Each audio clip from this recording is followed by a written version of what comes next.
കുട്ടിച്ചാ ഞാൻ ഇവിടെ വരാനിരിക്കുന്നു. എന്നാലും സ്ലീവാച്ചാ നീ എന്നോട് കാണിച്ച മകാ പോക്കത്തിലും ആയിപ്പോട്ടോ. എൻ്റെ കൊച്ചു കൂടെ വന്ന് കയറിയ കാര്യം നിനക്കെങ്കിലോട്ടൊന്ന് പറയായിരുന്നു. മകാ മോശമായിപ്പോടാ. ഞങ്ങളെല്ലാവരും അവളെ വിളിച്ചോണ്ട് പോകാൻ വന്നാ. അമ്മച്ചി ആ പിള്ളേരെ കൊണ്ട് വിളിച്ച് കുടിച്ചു വന്ന്. എന്നത്തിന്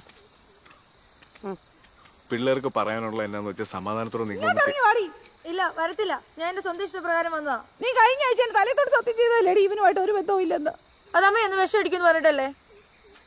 നീ അവളെ വിളിച്ചേർക്കടി. ദേ ബാബുവേ, ഇവിടെ ഗുണ്ടായസൊന്നും വേണ്ട. പിള്ളേര് വരുവാണെങ്കിൽ വിളിച്ചോണ്ട് പോയിക്കോ. എടാ സ്ലീവാച്ച അത് പറയാം, നിനക്കെന്ത് യോഗ്യതരാ ഉള്ളത്? നീ നിന്റെ സ്വന്തം പെണ്ണുമ്പോളെ ഞങ്ങളുടെ ബലാത്സംഗം ചെയ്തല്ലേ? വീട്ടുമുറ്റത്ത് വന്ന് ഞങ്ങളുടെ ചെറുക്കിനെ വേണ്ടാതീനെ പറഞ്ഞോണ്ടല്ലോ തെങ്ങും മുടക്കാലെടുത്തടിക്കും ഞാൻ. അനേജി ചുമ്മാ എന്നത് കുടിച്ചു വന്ന്. ഡേഡി നീ അങ്ങോട്ട് ചെല്ലേ ചെല്ലേ.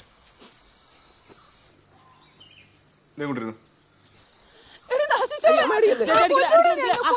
നമുക്ക് സംസാരിക്കാം ചേച്ചി അത്തരക്ക് ചേച്ചി അത്തരന്നേ.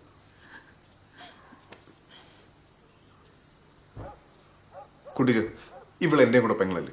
ഇവക്ക് മോശം വന്ന ഒരു കാര്യം ഞാൻ കയറി പിടിക്കുന്നു കുട്ടിച്ചന് തോന്നുന്നുണ്ടോ? എന്നെ കുട്ടിച്ചൻ അങ്ങനെയാണോ കണ്ടേക്കണേ? എടാ വിദ്യാഭ്യാസ ലോൺ അല്ലാത്ത ലോൺ പണയം വെച്ചത് ഈ രണ്ടെണ്ണത്തിനെ പഠിപ്പിക്കാൻ വേണ്ടി ഞാനും ഗ്രേസിയും കൂടി വട്ടക്കൊട്ട വെള്ളം കോരുന്ന നീ കാണുന്നില്ല ദിവസവും.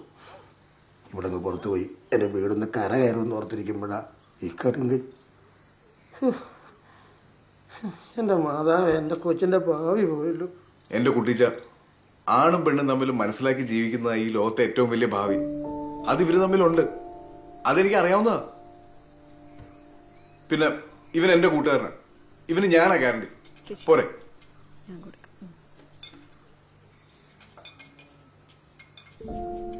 കുട്ടിച്ച ഒരു ചായ എടുത്ത് കുടിച്ചേ.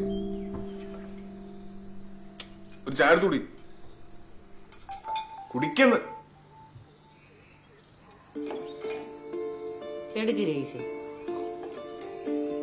ആ പുറത്ത് ഓഫീസർമാർക്കും ചായ കൊടുക്കുന്നു.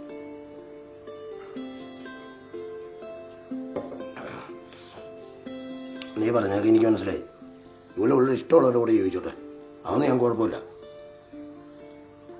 എന്നാലും ഭാരതയ്ക്ക് എന്ത് ചെയ്യും? അത് ബാക്കിക്കുമല്ലേ. എനിക്ക് ഇവിടെ മാത്രമല്ല ഇതിൻ്റെ ഇളയത് പറഞ്ഞ ഉണ്ട്. ബാധ്യതയുടെ കാര്യം ഓർത്തിട്ടാണെങ്കിൽ അപ്പച്ചനും അമ്മച്ചും ടെൻഷൻ അടിക്കേണ്ട ആവശ്യമില്ല. അത് ഞങ്ങൾ തന്നെ അങ്ങ് തീർത്തോളാം. അല്ല വെച്ചി നീയൊക്കെ എന്താണ് ചെയ്യാ? ഇനി നീ ഞങ്ങളോട് യാതൊരു ബന്ധവും ഇല്ല.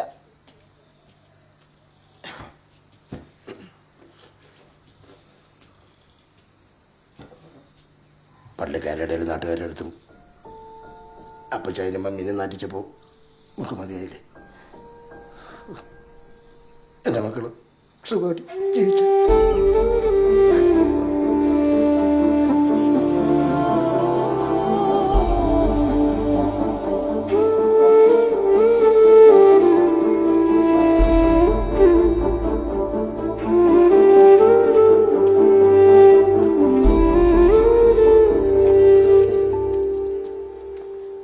മോളെ അവന് കഴിക്കാൻ എന്തെങ്കിലും എടുത്തു കൊടുക്ക.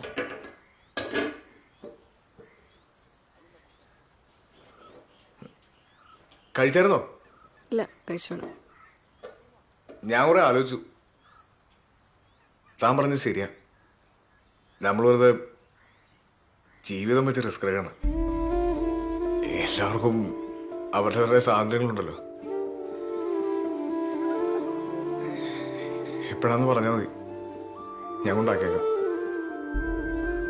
ആ പിന്നെ അമ്മച്ചി ഇപ്പൊ ഇതൊന്നും അറിയണ്ട.